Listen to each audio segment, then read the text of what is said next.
Welcome, everybody, to episode 69. Today's going to be a totally different flavor of this, so everybody that's not ready for this situation can just wait till next week's. I'm just kidding. Totally different flavor. Is that implying that we normally run a clean, professional show? Don't think about it too much. That's all I have to say right there. Don't let your mind do the work. Let your body. Anyways, no. So last time we had all gathered around the table and played here, you had found yourselves in that cavern, kind of trying to figure out what the hell you were going to do now that this hag was gone, and what you had kind of been looking for had been found. To your surprise, another dragon egg, and one that has exact links to Sephel's past.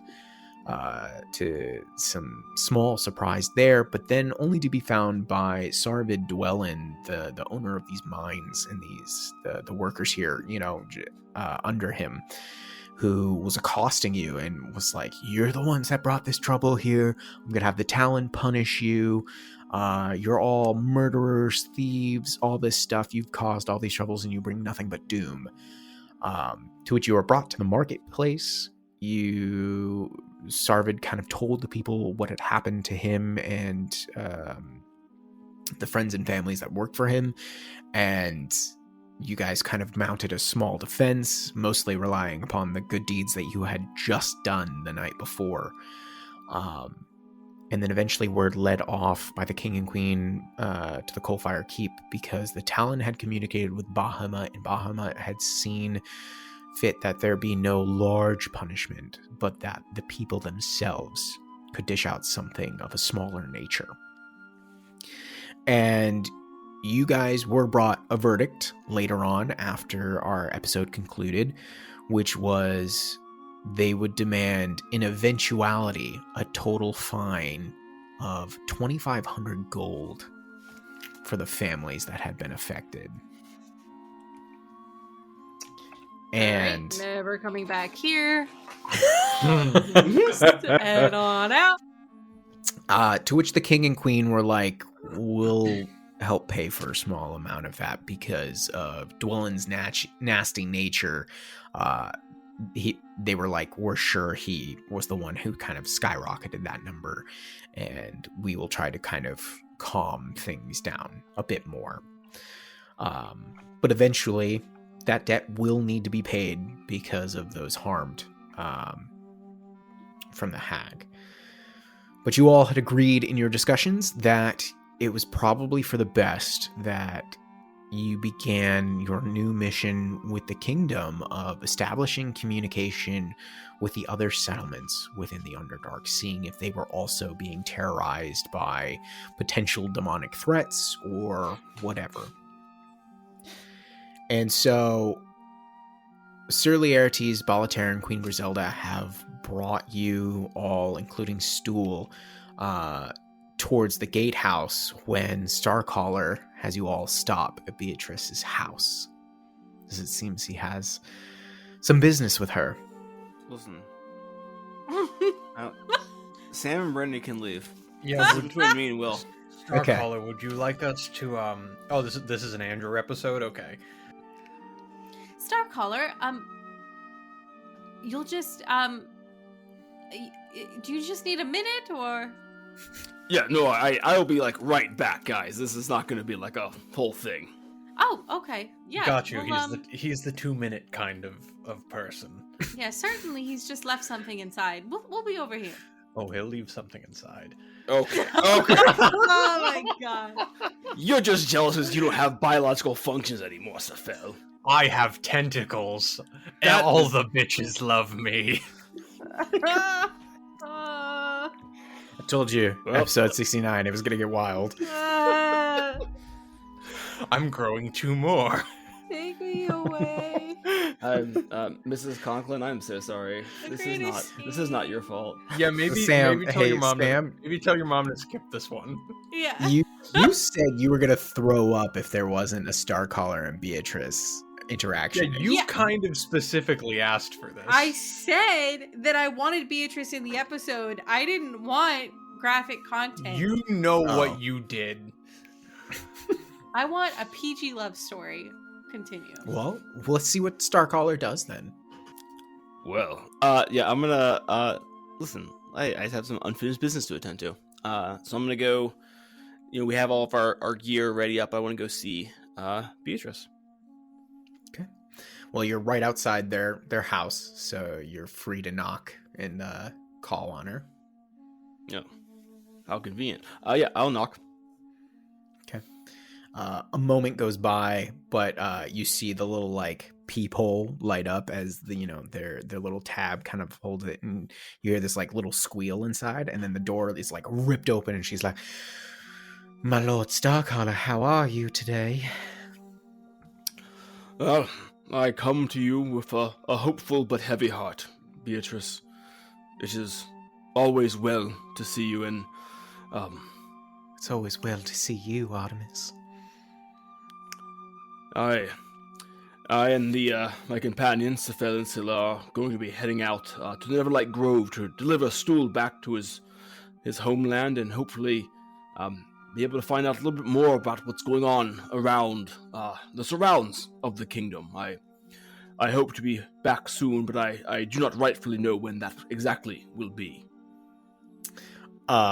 I picture that she has like a couple of steps that lead up to a small porch right before her door, and you're like standing on the steps, and so she like kind of walks out, and she just like throws her small arms around your big maned like neck and head. She's like, "So my big brave Lord Artomis Starcaller is going out to be a hero again." And she's like intertwining her fingers in your hair. She's like, "You are gonna come back, aren't you?" I wouldn't have it any other way, my dear. I will return. You need not fear that. And I imagine she like pulls herself up closer to your ear, and you just feel one of her like kind of clawed hands come up to your cheek, and it like grabs a real tight hold of it. And she's like, "If I hear about any other woman on all this man that you are, there will be hell to pay. Lord Artomis Starcaller, you believe me that?" And then she kind of like softly rubs over your head, and she's like, "But you come on back to me now." Why?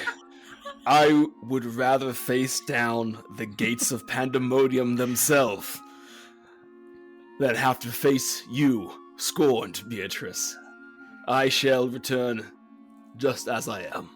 See, this is the kind of thing you tell us to leave for. Hey guys, is Artemis in a like unsafe relationship? I don't know if it's unsafe. I don't know if it's unsafe, but it is 100% canon and will be remembered that Artemis is a bottom. Listen, true love knows no bounds.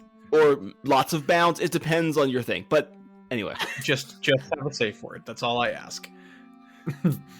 Of course. And then I will I imagine I'm gonna reach into my bag, and I'm gonna pull out the hag's like staff, which, if I remember right, has like a cool icy looking crystal on the top of it. Yeah, it had some interesting designs and some kind of trinkets hanging from it as well. Yeah. Cool. And I was like, it is. Well, suffice to say, when I return, I will have a much better present for you. But for the time being, and I'll hand her the icy stave. Wow. She's in shock. She's like, "Artemis, my goodness, I will certainly see what I can do with this. This is..." And she again like leans towards you and brings up a hand, and once again like cups your chin. She's like, "This is wonderful. Thank you." And then she turns to you all. "Do you mind if I have him for but a moment?" And then she just like drags you inside and slams the door. And then a couple minutes later, she like kicks you out, and you guys can see like the classic cartoon of like lipstick marks all over them. Sephel, did Artomis just give Beatrice a staff of immeasurable power? We did not talk about this. Artemis, I am glad you're happy. And he's like grimacing the whole time. But perhaps when it comes to artifacts that we have not yet investigated, we defer to the group before any hasty decisions are made. That is certainly something I could have done. And he just like takes his pistol and like, no, let's go before. Yeah, we should go. My headcanon is that the name Starcaller is because of all the ladies he calls on. Nice. Yeah, you guys start leaving Beatrice's home, and she like comes out in very like old Southern style, takes like a bandana out, and she's like waving it towards you, Starcaller. And she's like, "Do come back in one piece. I love you."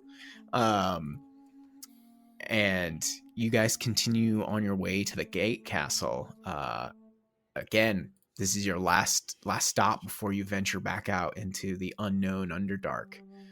So, any last visitations or any such things you'd like to do? Well, friends, it seems like we've come to our end here in the kingdom for now. And I'd just like to say I'm glad to be at your side. There is no one else I would rather stare down the abyss with than you all. I don't think that we said it, but it did mean quite a lot to me that you stood with us. Yes, I did want to find a moment to speak to you after that, but the king called on us. Your words were powerful and appreciated. And to have... Well, it was no small gesture. We know you've built yourself in this community, and it means a lot to you. So to stand with strangers who have become friends is largely appreciated. It will not be forgotten. Yeah, I feel Artemis is a loss for words and just gives a solemn bow, which is so undercut by all the like cobalt lipstick over his face.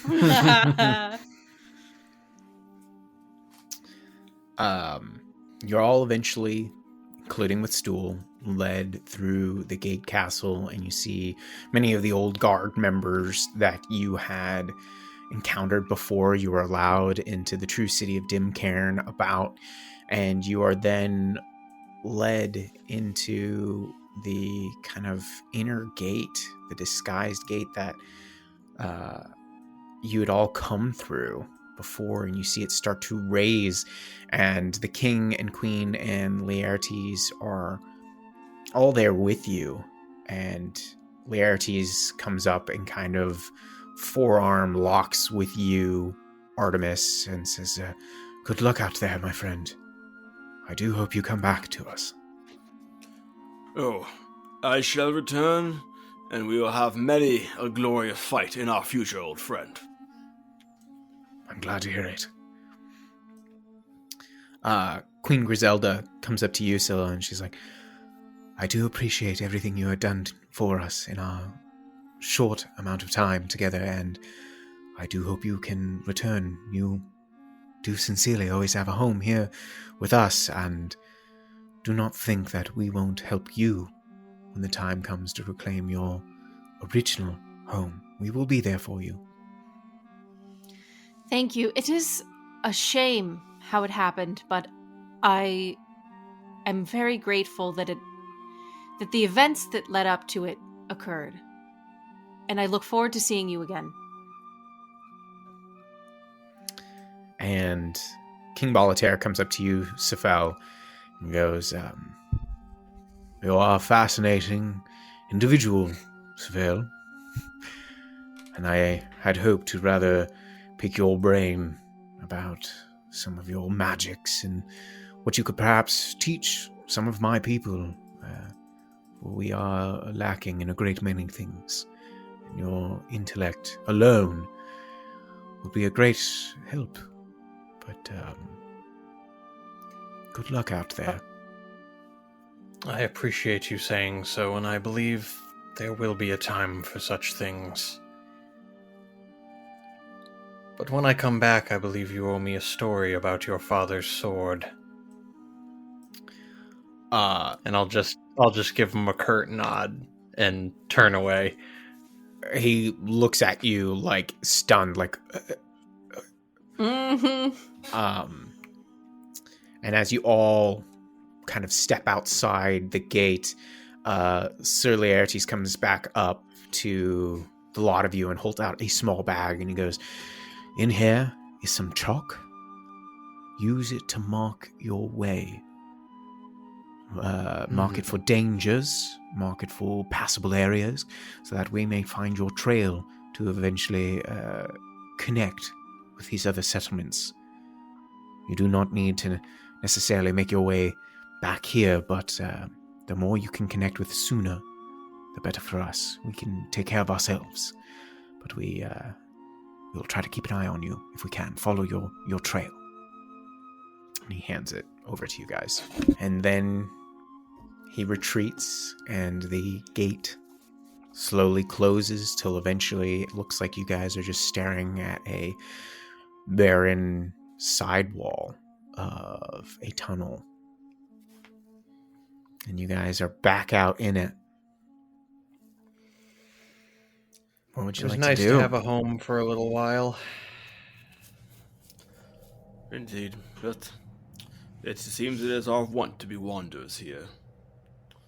Let us find, well, a home for the one of us who has a home here still.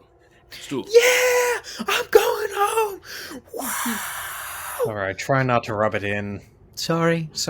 I'm sorry. I just... Also, where are we going, by the way? Yeah, do you know? Because I am completely nonplussed here. You claimed that you could lead us back, potentially. I have a slight notion of the direction we need to go. It's almost like I feel like this pressure in my head that's like, I gotta go this way. And I feel pretty confident that if we follow that nudge in whatever's in here, that we will find it. I hate that that's the best we have to go off of. Let's do it. Follow the nudge. Along the way, Sephel, is it something where we need to dunk the new egg in lava? I don't believe this one hatches the same way. Wonderful. But I am uncertain. I would like to stay away from lava if possible. As would I. Onward. Yeah.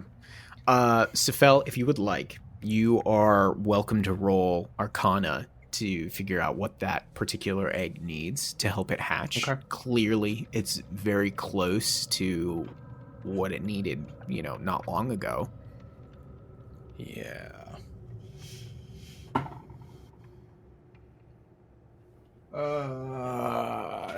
22 Arcana. Okay. You recall from your somehow hidden past in encounters with lunar dragons who helped you in so many ways that they need extreme cold to hatch because that is their natural environment out in the void of space. That they have an extreme affinity for it. And so you think if you can somehow bathe it or surround it in some kind of very cold environment or some such, or introduce it to extreme cold, that you will cause it to hatch the rest of the way. Interesting. Starcaller, I was just going to say, ahead. with your 22, you think that perhaps the colder magics in environment that the Bahir Hag had been controlling and inducing where it was what caused it to begin to hatch in the first place. But now that it Started has, the incubation. yeah, now that has lost it, it's kind of slowed again, but it's very close. Starcaller, I'm not at the moment, but if you're up for it, I believe I have an experiment for us to try this evening. Well, why not? In for a penny, in for a pound, Phil. Onward then. Let's follow Stool's nudge. Follow that nudge. I need you all to roll survival checks in aid with Stools. Oh, no. Because this is a group that you guys are trying to make your way. All right. Yep, that tracks.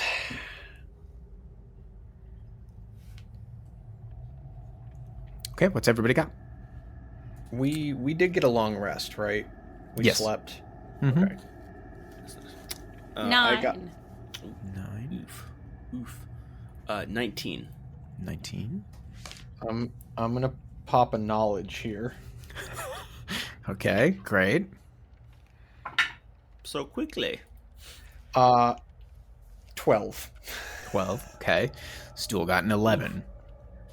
Oh no. So on your first day back out in the tunnel system, and this is very fitting, it's been a while for you all. While there weren't dangers in your kind of temporary home of Dimcairn, it's very different from the darkness that surrounds you in these very narrow and claustrophobic tunnel systems. And so your first day's a bit rough. You stop a little more often, kind of catch yourselves deciding, oh, we're going to go this way. And then you're like, no, that's a dead end. We got to turn around. You scribble over one mark that you were like, we're going this way. Nope, don't go that way. It's a dead end. First day of travel. Jesus, I can talk right now. You find a kind of little subset off of this tunnel where you guys decide that you're going to make camp. I'm assuming, unless you decide you're going to press on through the night and battle some exhaustion. Nah. Mm-mm. We got enough things trying to kill us before we try to do this to ourselves. I Yeah, can't that's right. roll survival without disadvantage. So, what do you guys do with your first night back out in the wilds of the Underdark as you're resting or trying to rest? So, and Scylla, please be a part of this. I remember I sort of excluded you from this last bout of experiments. I had a thought. I believe what this egg needs to hatch is in extreme temperature, but in the other direction, where the creature inside is more lunar-based. It is actually more accustomed to the freezing temperatures of the void it is natural to. Starcaller, I believe I cast a spell on you in previous days that allowed you a breath weapon of a draconic type. Yes. I believe I can set that type to release ice as opposed to fire. It might be worth experimenting to see if introducing the egg to that breath could aid in its incubation process. Oh, it's certainly worth a try, my friend. Let us try. All right. I could perhaps help as well. My gust of wind can also create a fair amount of cold, I would assume. It certainly cannot hurt. All right, so I guess I'll place the egg like against a wall, just like one of the stone walls, and sort of back away. I imagine like we're standing in a like arch, just sort of all pointing towards the egg. Sure. I will position myself between Scylla and Starcaller, and I will cast Dragon's Breath on Starcaller. All right. All right. So that will give you, and I will choose ice. So you have this for up to a minute. All right, and that's like basically I use my action, so I can 10 times breathe upon it with the ice. Yes. Sounds about right. Cool. Yeah. Then I'll go ahead and do it. Just And I'll do the same, but I'm gonna cast Gust of Wind, and it just lasts for a minute. So I'm just gonna do that the whole time. Cool. Describe how, between the gust of wind and this frosty breath, how you bring about this cold environment for this egg to hatch. Are you just like directly like point blank like eat ice, or are you like enveloping it? What are you doing? Yeah. I imagine like with like the first breath is like just straight up at the egg, but then after that it's kind of like doing my best to almost like paint around the egg and almost encase it in a rind of frost, and then building on top of it so it has this like almost like a ice cocoon around it. I imagine that on Scylla's end she's breathing around it, which is like coalescing whenever like droplets haven't solidified and just adhering them to the outside of that egg. I like that. So you do this for your full minute that you have this ability, over and over again, creating this rime frost nest essentially for this egg. And it plummets the room into quite a bit of cold for the rest of you. In fact, I'd like you all to roll a con save, if you would. Sure. Scylla, I'm going to have you roll it at advantage, simply because this cold, I imagine, with the depths of the dark I'm lake, liking it. Yeah, it wouldn't be totally foreign to you. 19 for Sephel. You all right? 15. You're good? 8. Okay. You're a little frosty. You're a little chilled. So let's do. Take 7 points of cold damage. And I imagine this kind of like sustained breath, like a little bit of it mixed with the gust of wind, kind of like comes back and frosts your neck a little bit. So it hurts, it tingles for a little while, but eventually that fades. Nothing immediately seems to happen. And so, because of this, what do you guys decide to do?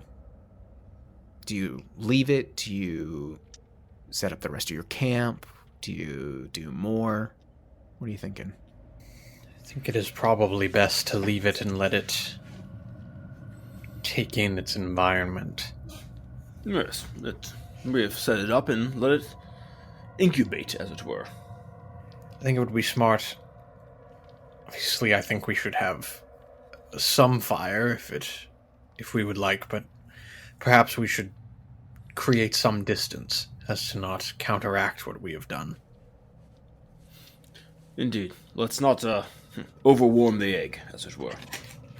Will, were we able to find like a shelter of sorts, like a little hidey hole for us to set up camp in that like protects us from multiple sides? Yep. Yeah, you're basically in what would to you look like almost a giant air bubble kind of a thing. Like if this was God, what's the genuine term? But if it was like lava rock where it's very porous, it almost looks like one of those kind of holes dug out along the side of one of these tunnels. Because I imagine in your preparations with the Kingdom of Ember, you were told that oftentimes most of the tunnels that are used to travel throughout the Underdark were created by purple worms just making their way throughout the earth. And so they make for the clearest way to traverse. And so that's where you've kind of holed yourself up in. There's one entrance in. It's about a 20 by 20 space. In one particular corner, you have the egg now surrounded in ice, but you have plenty of space for yourselves. Yeah, I think Scylla would probably keep watch. I think whatever our watch routine is, Scylla would go first. Okay. Well, who would like to set up the second and third or even fourth watch? What's the order here, I'm thinking? I can set up the second, where I only need 4 hours of meditation. I can take that time during Scylla's watch and then take over. Okay. Cool. Yeah, I'll take the third watch with help from, or I'll help Sephel on the third watch. You know, I don't know who's. We'll both watch. Okay. All right, then. Well, Scylla, go ahead and roll your perception check. 17. 17, great. You don't notice anything coming to or from the tunnels for a while. Hours seem to pass. You're getting close to, you think, the end of your watch. But then you think you hear something. You're not exactly certain because it almost sounded like the swishing of cloth. But it was so quiet. Perhaps it was one of your companions just rolling over while they slept on their kind of packs. That is until you see cross in front of the opening a medium but large, bulky, dark shrouded figure just like slowly walking by, and you hear this clicking sound like a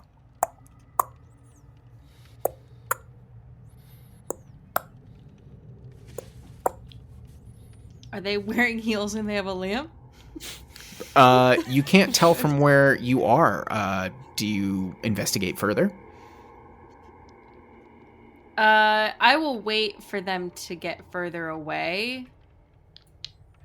Okay. And then I will poke my head out. Okay. And just try to get more of like an understanding of what it is they look like. Sure. It takes you a moment as this sound starts to kind of fade away. And you go towards the tunnel entrance and you kind of like peek out, and you do hear that kind of shifting of cloth, and then you hear what sounds like wood striking on stone along with this clicking, and you notice that it is a bipedal figure that is walking through the tunnel, but something about their presence is just like much darker than the natural darkness surrounding the tunnels here. And occasionally you see like a bioluminescent fungi kind of lighting up, but as this figure approaches, things just kind of get a little bit duller. And you realize that clicking is the sound of hooves. This figure has hooves. They're about medium-sized, maybe 6 feet or so tall. What are you thinking? Yeah, if they didn't notice us and they're like clearly just walking by and leaving. It looks like they're they walking by. They're kind of slowly ambling along. Yeah, then I'm not going to do anything. I'm just going to like let them leave. Okay. Do you continue to watch them until they leave, or do you kind of go back into your hidey hole? I'm going to go back into the hidey hole. Okay.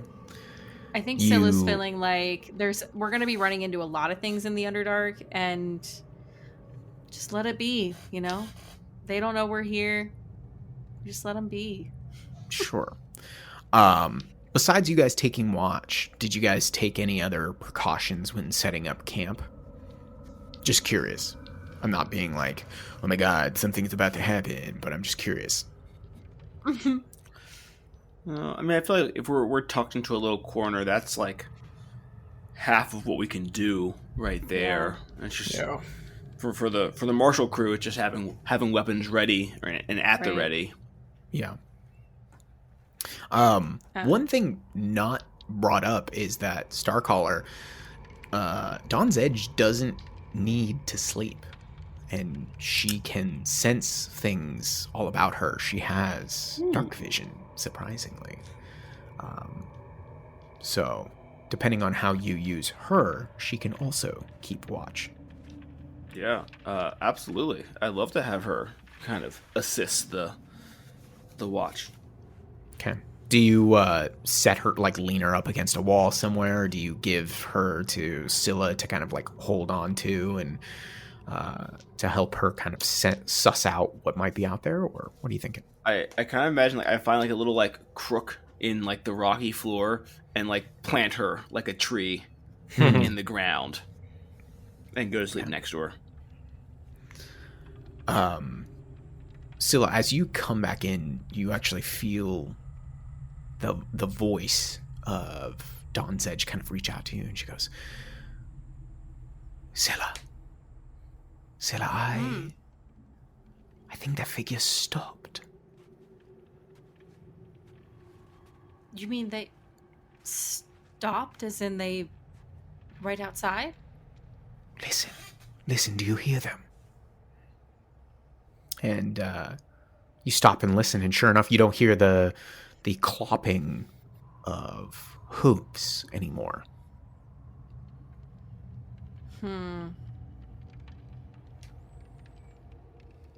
you know what kind of creature that was?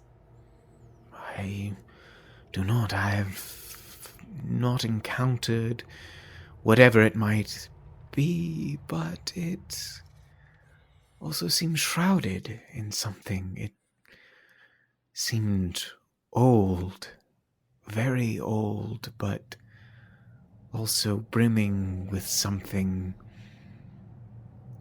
almost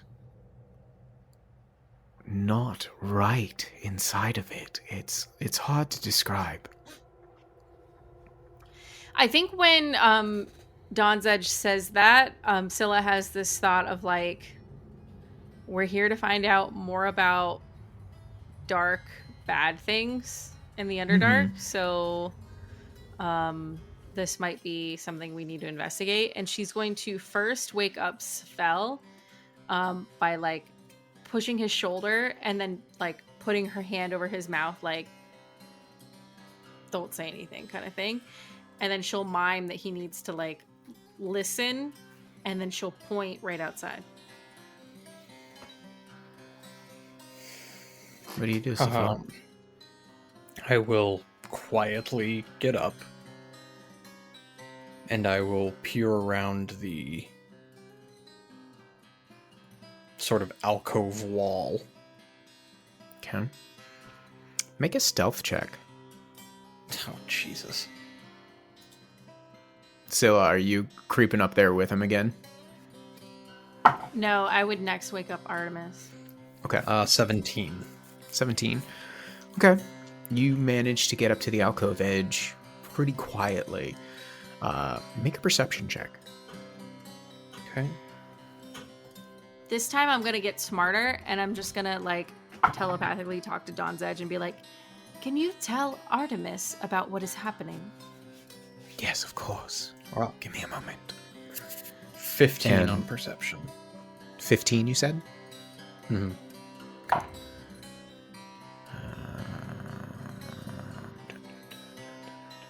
You roll a 17 on your stealth. Okay. Starcaller, you feel the presence of Dawn's Edge within your mind as she goes, Starcaller, do not wake so suddenly.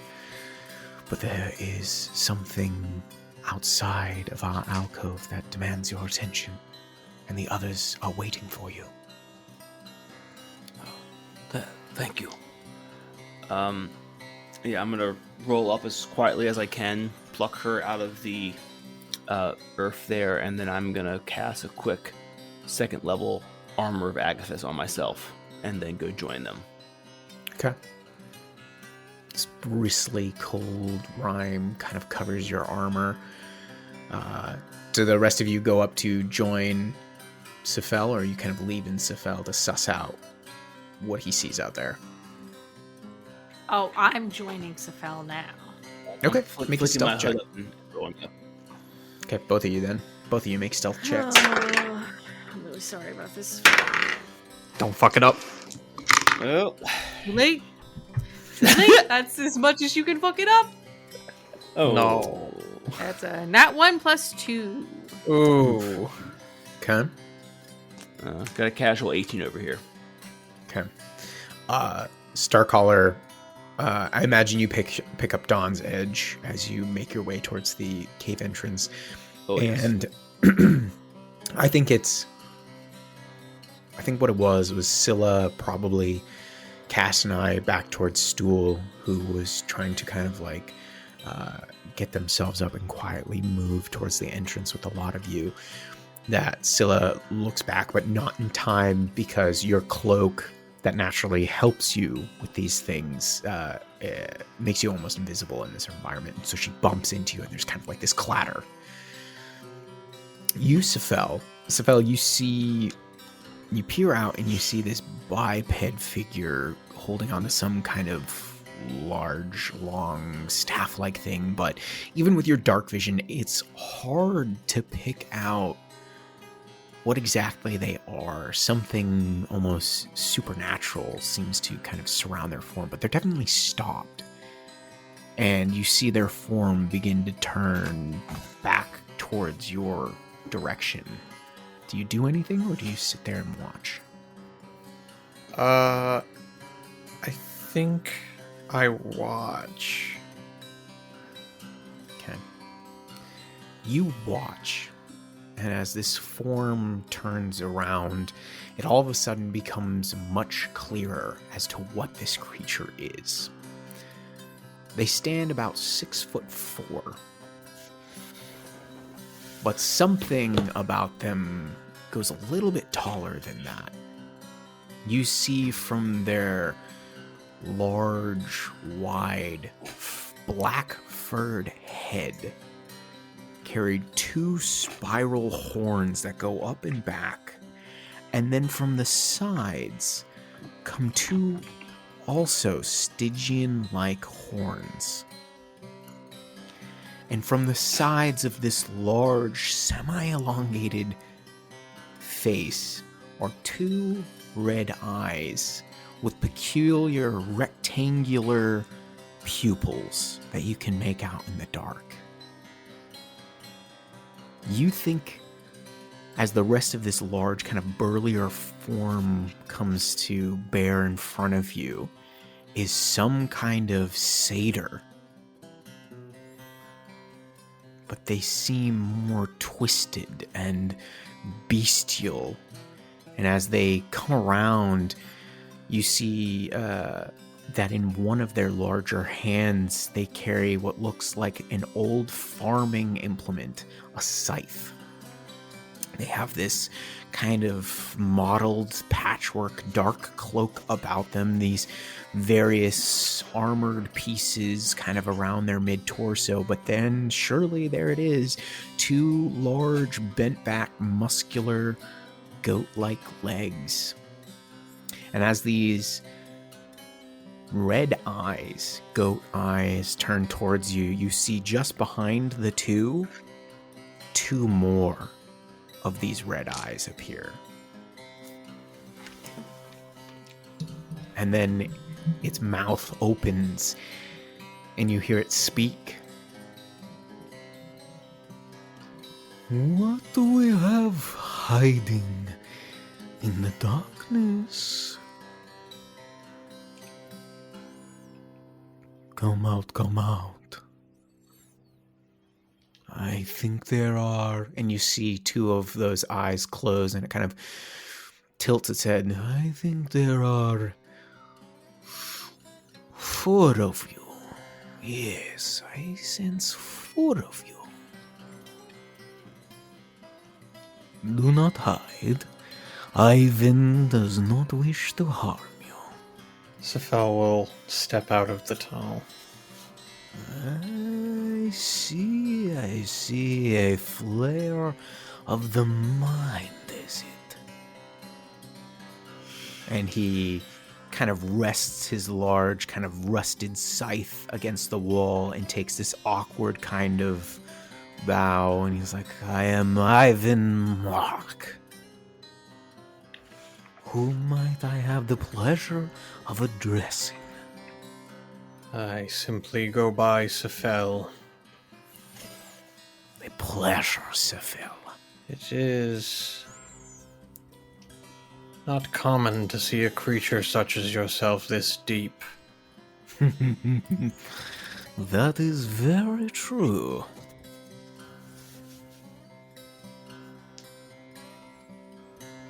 Now, who are the others that hide with you?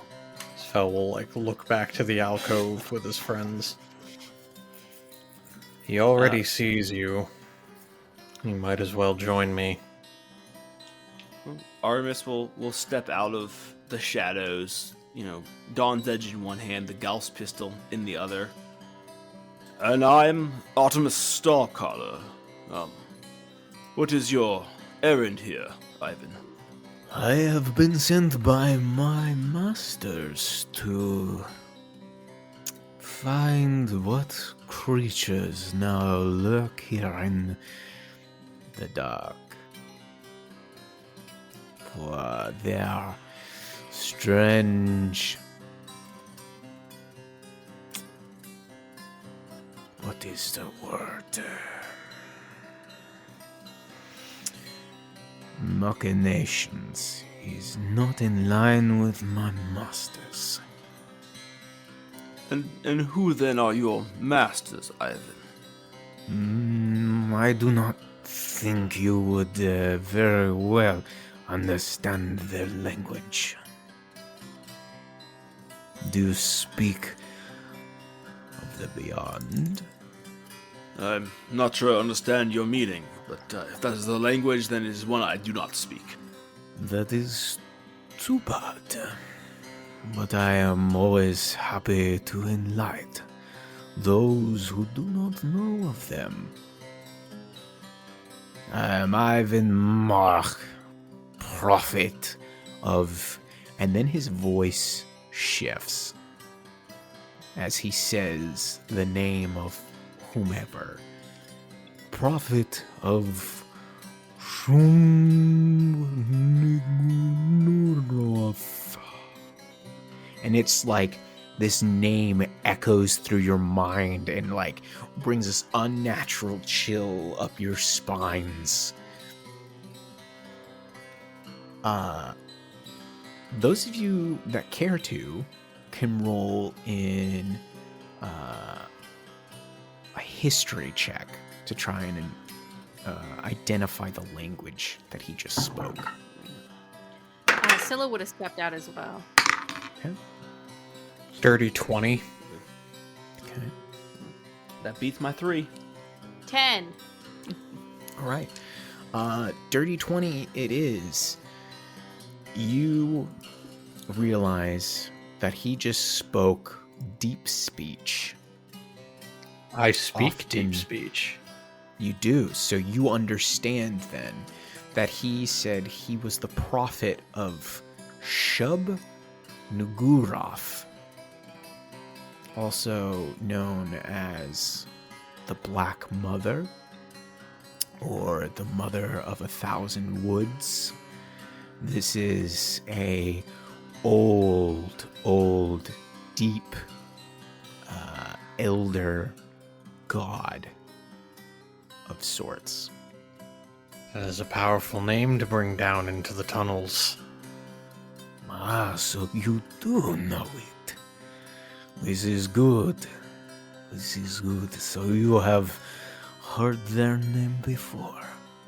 On rare occasions, but it has graced my ears.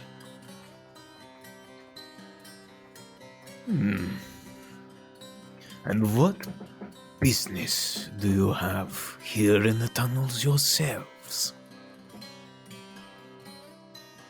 We are seeking passage to the Neverlight Grove. to return a friend home.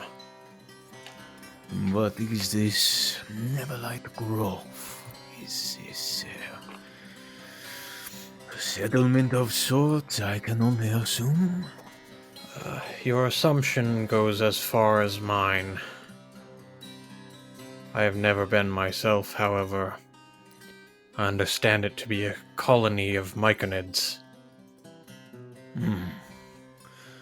Very curious, indeed. And you see that all of their eyes close and they kind of straighten themselves up. Their horns go back, their head kind of lifts up.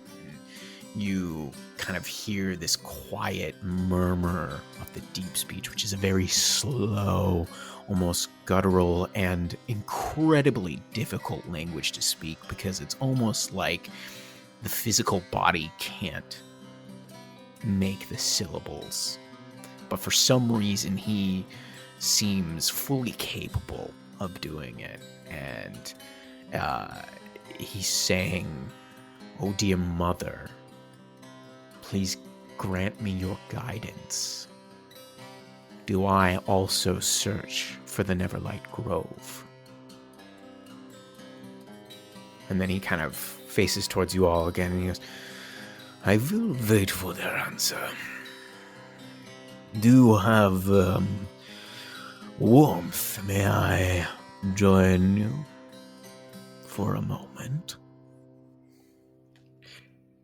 We are in no position to turn down companions. Indeed, please, join us. "Well, thank you very much."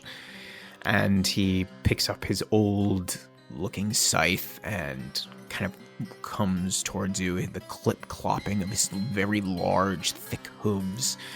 And he kind of enters into your alcove, sees the egg, sees Stool, but he only nods to Stool and then kind of finds a place to rest themselves against one wall. Doesn't remark on the egg, but you see that one of his sets of eyes now closes and two remain open. And it's unearing how they don't move, yet he seems to be watching all of you. "So you go to the Neverlight Grove.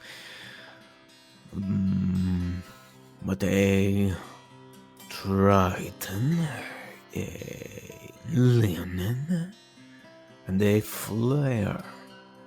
This is an odd grouping, is it not? And then my poor monstrous self."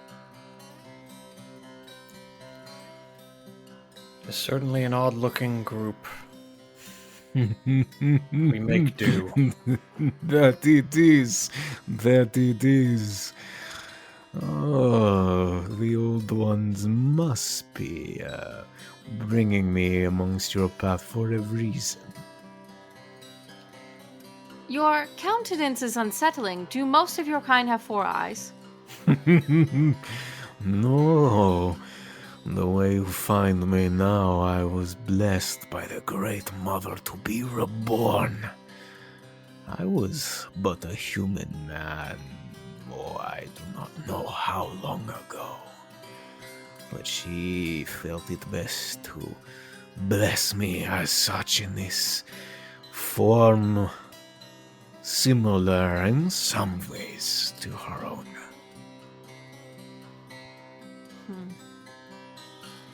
So do you see visions? Sometimes, if she or the others grants them to me. There are others that you serve as well as this mother? The mother is the most important, but we all serve our purpose till the stars align. Yes. Do you know Grumbles?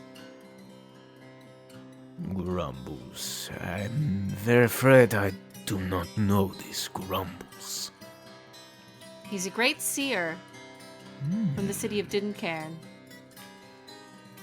The city I have also not heard of. Where is this Crumbles and Dimcan? I would be curious. Does he also speak with the old ones? He is himself an old one. I do not know if he speaks to any higher power. This is strange. I will have to speak with the mother again if he is one of them.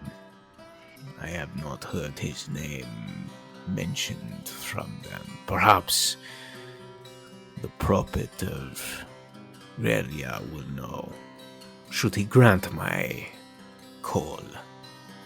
He then like sees you all kind of staring at him, and he gets this kind of smile that tugs at his goat-like mouth. I'm sorry if I unsettle you. It is not uncommon. I do not often get the chance to speak with many. Most choose to assault me upon sight. I thought of it. You and I share that fate. I'm sure you do, Sephel.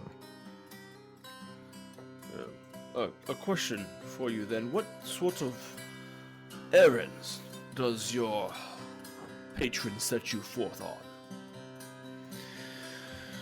Well, currently, it seems one of the old ones that was locked away has emerged somewhere here in the deep.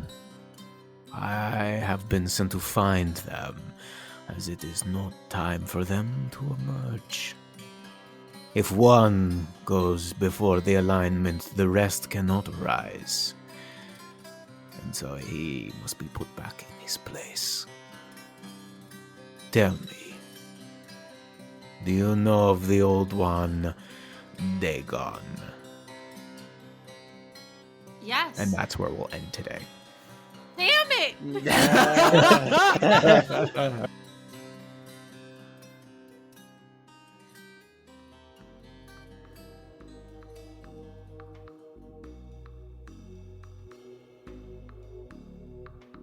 Oh man, is that the time?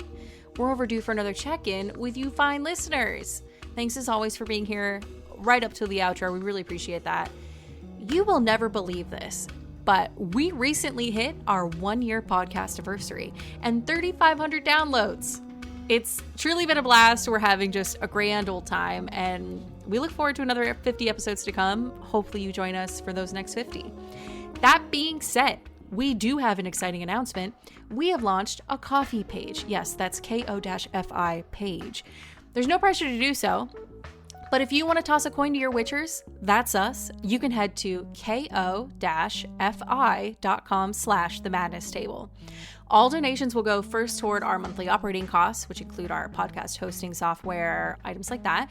But our ultimate dream is to be able to upgrade our setups to be able to offer live stream recording sessions to get that sweet, sweet video content to accompany our audio. If you're not able to donate, but you want to support the show, we would just adore you if you left that 5-star review in whatever podcatcher you're currently listening in, or if you just spread the word and tell a friend. We would be eternally grateful for that support. So that's it. Until next time, when... The madness continues.